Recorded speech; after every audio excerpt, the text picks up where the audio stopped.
A warm welcome to the channel Learn with Danish. Please hit the subscribe button and also click on the bell icon for more notifications.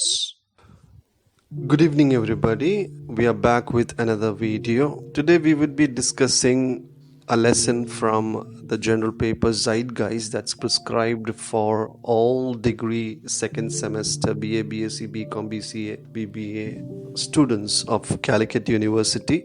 And we would be discussing the story which is under the last module, that is human rights. This is a story that's written by a South African writer, Nadine Gordimer, and the story is titled as AMNESTY. So in order to understand the story, you need to know a basic history of South Africa.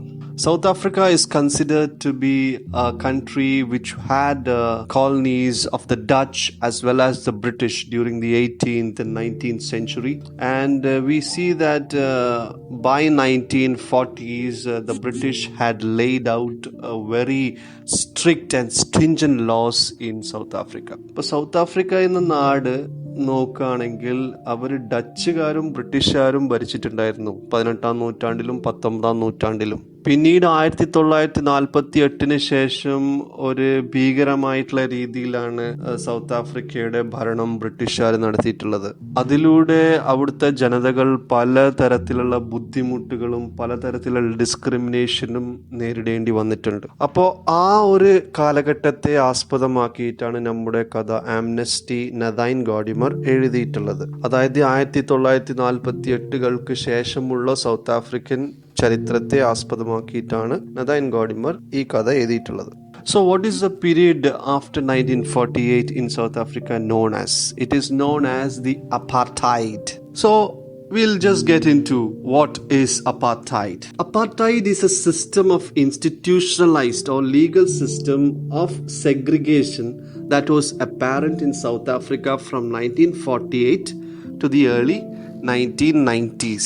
ഇപ്പം 1990s വരെ 1994 to B precise, ആ കാലഘട്ടം വരെ ഉള്ള ഒരു legalised institutionalised segregation സിസ്റ്റമാണ്. Legalised ആണ്, അതായത് ഗവൺമെൻറ് തരത്തിൽ അത് അംഗീകാരം കൊടുത്തിട്ടുള്ള ഒരു തരത്തിലുള്ള ഡിസ്ക്രിമിനേഷൻ ആണ്. സെഗ്രിഗേഷൻ എന്ന് വെച്ചിട്ടുണ്ടെങ്കിൽ വേർതിരിവ് ആണ്.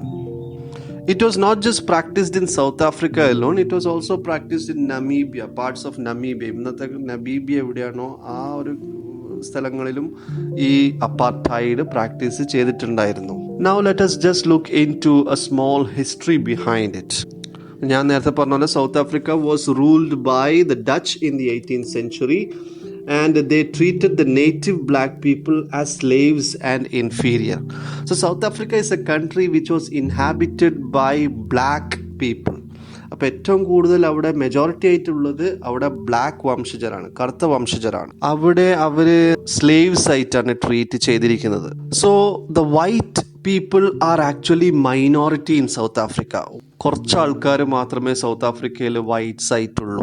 ആ വൈറ്റ്സ് വരുന്നതെന്ന് വെച്ചിട്ടുണ്ടെങ്കിൽ ഇമിഗ്രൻസ്, അതായത് യൂറോപ്യൻ സെറ്റിലേഴ്സ് ആണ് ബേസിക്കലി. അപ്പോൾ ആ കാലഘട്ടത്തിൽ അവരുടെ റൈറ്റ്സ് ഒക്കെ പ്രൊട്ടക്ട് ചെയ്യാൻ വേണ്ടി, in order to protect complete legal rights for the white minorities, they set up a very rigid law, and this was implied by the British during the 19th and 20th century.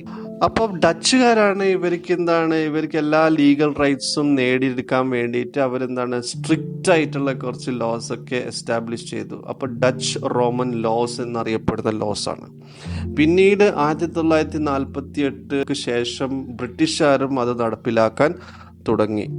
But the first instance of this discrimination after 1948 was with the Introduction and Prohibition of Mixed Marriages Act of 1949 and Immorality Amendment Act of 1950 that segregation started in South Africa.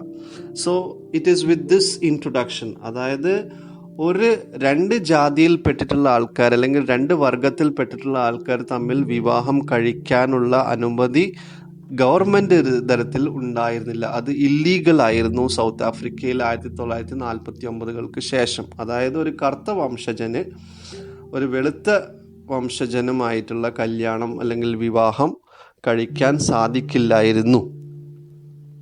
So interracial marriages were banned after 1949. Amend ചെയ്തുകൊണ്ടുള്ള ഒരു തരത്തിലുള്ള ഒരു discrimination ആണ് ആദ്യത്തെ discrimination. ഇതിൻ്റെ തുടക്കം കുറിക്കുക, അപ്പാർത്തൈഡിന് തുടക്കം കുറിക്കുന്നതെന്നാണ് history നമ്മൾക്ക് പറഞ്ഞു തരുന്നത്. So the society was discriminated into 4 categories. സമൂഹത്തെ 4 കാറ്റഗറി ആയിട്ട് തിരിക്കുകയാണ് ചെയ്യുന്നത്. The white minority, that is the first preference. The whole preference of legal system goes with the white minority. Then you have the Indians. The Indians are basically the Asiatics. Then you have the colored people, that is the multiracial, those who had married from different races before 1948, that is the colored people.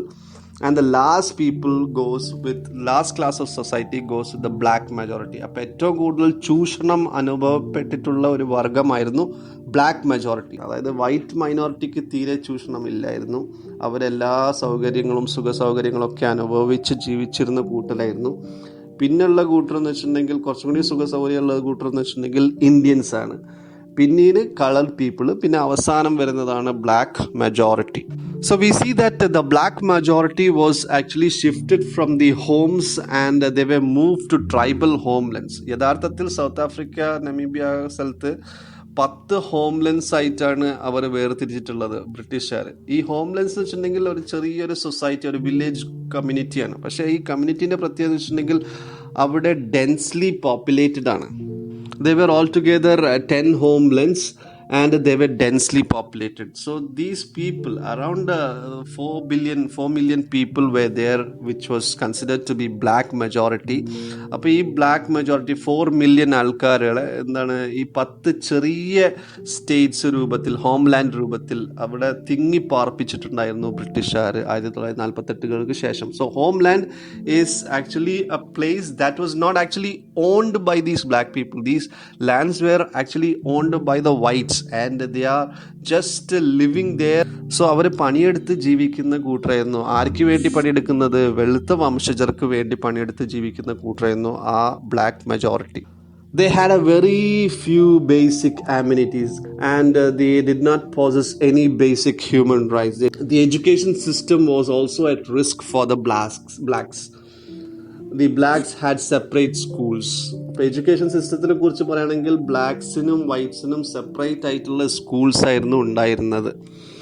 They didn't receive the same funding for the institution as the whites received. അപ്പോൾ വെളുത്ത വംശജർക്കുള്ള schools എങ്ങനെയാണോ funding government രീതിയിൽ ലഭിച്ചുകൊണ്ടിരുന്നത്, അത് ആർക്കുണ്ടായിരുന്നില്ല? ബ്ലാക്സിന് ഉണ്ടായിരുന്നില്ല, black സ്കൂൾസിന് ഉണ്ടായിരുന്നില്ല. So due to extreme poverty at home, many children dropped school within the first 12 or 13 years of their age. അപ്പം 12 വയസ്സ് 13 വയസ്സാകുമ്പോഴത്തേക്ക് അവരെന്താണ് പട്ടിണി മാറ്റാൻ വേണ്ടിയിട്ട് അവരെന്താണ് മിക്കവാറും എല്ലാ കുട്ടികളും, എല്ലാ ബ്ലാക്സ് എന്താണ് പഠിപ്പ് നിർത്തിയിട്ട് അവരുടെ രക്ഷിതാക്കളുടെ കൃഷി സ്ഥലമിടങ്ങളിൽ ജോലി ചെയ്തിട്ടുണ്ടായിരുന്നു. അപ്പോൾ പഠനത്തിന് ഒരു തരത്തിലുള്ള ഇമ്പോർട്ടൻസും അവർ കൊടുത്തിട്ടുണ്ടായിരുന്നു. ആര്? വൈറ്റ്സ് കൊടുത്തിട്ടുണ്ടായിരുന്ന. അപ്പോൾ ബ്ലാക്സും അതേപോലെ തന്നെ ഒരു സബ്മിസീവ് ജീവിതമായിരുന്നു നയിച്ചുകൊണ്ടിരുന്നത്. They worked in farms with their parents. It was the youth who started reacting slowly to the injustice by protesting in groups and unions. അപ്പോൾ അവരെന്താണ് യൂത്ത്സ് 1980-കൾക്ക് ശേഷം നോക്കുകയാണെങ്കിൽ മാത്രമേ എന്താണ് ഒരു തരത്തിലുള്ള മൂവ്മെൻറ്റ് എന്നുള്ള രൂപത്തിൽ സൗത്ത് ആഫ്രിക്കൻ എന്താണ് യൂത്ത് അവരുടെ ഇൻജസ്റ്റിസിനെതിരെ സംസാരിക്കാൻ തുടങ്ങിയത്. We know many people. We have Nelson Mandela, right? The older generation succumbed to the policies of the empire. അവർ വൈറ്റ്സ് എന്താണോ പറഞ്ഞിട്ടുള്ളത് അതേപോലെ അതുപടി അനുസരിച്ച് ജീവിച്ചിരുന്ന കൂട്ടരായിരുന്നു. ആൻഡ് ദ യുണൈറ്റഡ് നേഷൻസ് 1948-കൾക്ക് ശേഷമാണ് പ്രാബല്യത്തിൽ വന്നത്. അപ്പോൾ അതിന് ശേഷമുള്ള പല തവണയായിട്ട് United Nations frequently condemned apartheid. Condemned means they actually criticized, they actually talked against the apartheid system of governance in South Africa. Apartheid legislation was repealed in June 1991. ഇപ്പോൾ ലെജിസ്ലേഷൻ, ആ നിയമം എന്താണ്, ജൂൺ 1991 പിൻവലിക്കുകയുണ്ടായി. പക്ഷേ 1994 നെൽസൺ മണ്ടേലയുടെ പ്രസിഡൻഷിപ്പിലൂടെ സൗത്ത് ആഫ്രിക്കയിൽ അപ്പാർത്തൈഡ് free state ആയിട്ട്, അപ്പാർത്തൈഡിൽ നിന്ന് ഒരു universal സഫ്രജറ്റ് നിയമപ്രകാരം മൾട്ടി റേഷ്യൽ ഇലക്ഷൻസ് പ്രകാരം 1994 അപ്പാർത്തൈഡ് മൊത്തമായിട്ട് സൗത്ത് ആഫ്രിക്കയിൽ അവസാനിപ്പിക്കുന്നത്. നെൽസൺ മണ്ടേല ഒരു പ്രഗത്ഭരായിട്ടുള്ള നേതാവാണ്. And you see that these leaders, these youth leaders, young leaders were actually taken to an island as prisoners. Robben Island എന്ന് പറഞ്ഞിട്ടൊരു ഐലൻഡ് ഉണ്ട്. It is considered to be one of the notorious islands in South Africa. Just like we see in the movie കലാപാനിയിൽ കാണുന്നത് പോലെ മോഹൻലാലിന് ആൻഡമാൻ നിക്കോബാർ ഐലൻഡ്സിലുള്ള കാലാപാനി എന്നുള്ള സ്ഥലത്തിൽ വെച്ച് തടവ് ശിക്ഷ അനുഭവിപ്പിക്കുന്ന ഒരു സംഭവം ഉണ്ടല്ലോ. അപ്പോൾ അവിടെ ഇതേപോലെ തന്നെ തടവുകാരെ കൊണ്ടുപോകുന്ന ഒരു ഐലൻഡാണ് റോബൻ ഐലൻഡ്. അപ്പോൾ അവിടെ ഒരു നാഷണലിസം, പാട്രിയോട്ടിസം ഒക്കെ ആ ജയിലുകളിലൂടെ അല്ലെങ്കിൽ പ്രിസൺ ഇൻമേറ്റ്സിലൂടെ വളർന്നു വന്നിട്ടുണ്ടായിരുന്നു. അപ്പോൾ ആ ഒരു നാഷണലിസം ഫേവറാണ് ഏതിന് കാരണമായത്, ഒരു റവല്യൂഷന് കാരണമായത്, അവർക്കുള്ള ഈ അപ്പാർത്തൈഡിൽ നിന്നുള്ള ഫ്രീഡത്തിനും കാരണമായിട്ടുള്ളത്. അതൊക്കെ ഈ കഥയിൽ പ്രൊജക്റ്റ് ചെയ്യുന്നുണ്ട്. This is Nelson Mandela. Okay, so now let's just look into the writer as such, Nadine Gordimer. She was born in South Africa in 1923. By the age of 9, she began writing. She was exposed to the classical writers like Tolstoy and Dostoevsky at a very early age.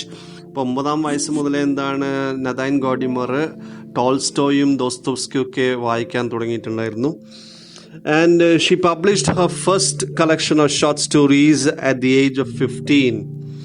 So by 1938 she publishes her first volume of short stories.